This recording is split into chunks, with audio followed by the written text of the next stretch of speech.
Denne gangen lager vi en kort en. Vi lager ranch.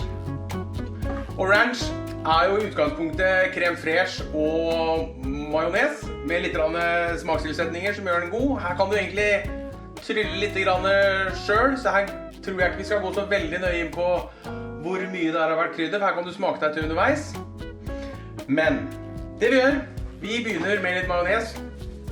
Da har vi majonesen som jeg laget forrige gang. Eller i sted. Hvem vet? Cirka halvparten. Sånn. Og så tar jeg halvparten av en crème fraîche, så cirka 50-50, cirka like mye av hver.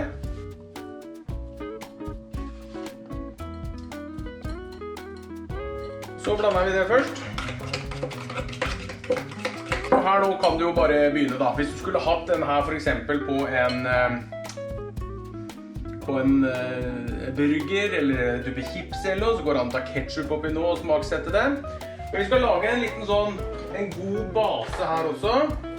Vi lager en god base som vi kan bruke til litt av hvert. Så det jeg gjør, jeg tar suragurk, og selv om du ikke liker suragurk, så er det bare den, jeg skal ha cirka en sånn liten dert med det oppi.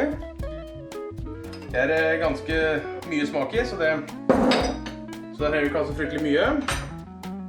Og så bruker jeg løkpulver, som selvfølgelig ikke er åpnet. Og der er også spørsmålet hvor mye løkpulver. Da må dere nesten følge med. Vi gjør det. Halv teskje, noe sånt nå. Så kommer vi til å trenge litt mer salt. Så jeg tenker en halv teskje av det også.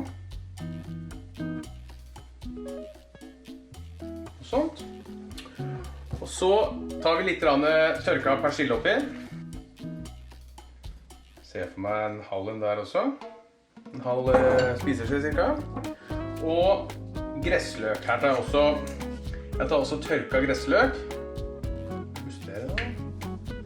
Ta tørka gressløk. Her ville jeg jo brukt fersk hvis jeg hadde hatt det. Cirka det samme. Og sånn. Når du bruker tørka gressløk, så er det veldig greit at du lager den sånn forstått et kvarter i hvert fall, før du begynner å ta den. Sånn, pepper.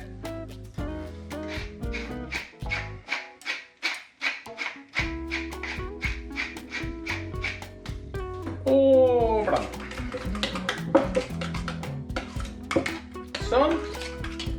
Og da har du en god base som vi kan bruke til nesten alt mulig. Fytte rakkeren. En gang du duppe gullerot i. I hvert fall, da vet vi det. Kos dere. Ta vare på hverandre. Og så ses vi til neste gang.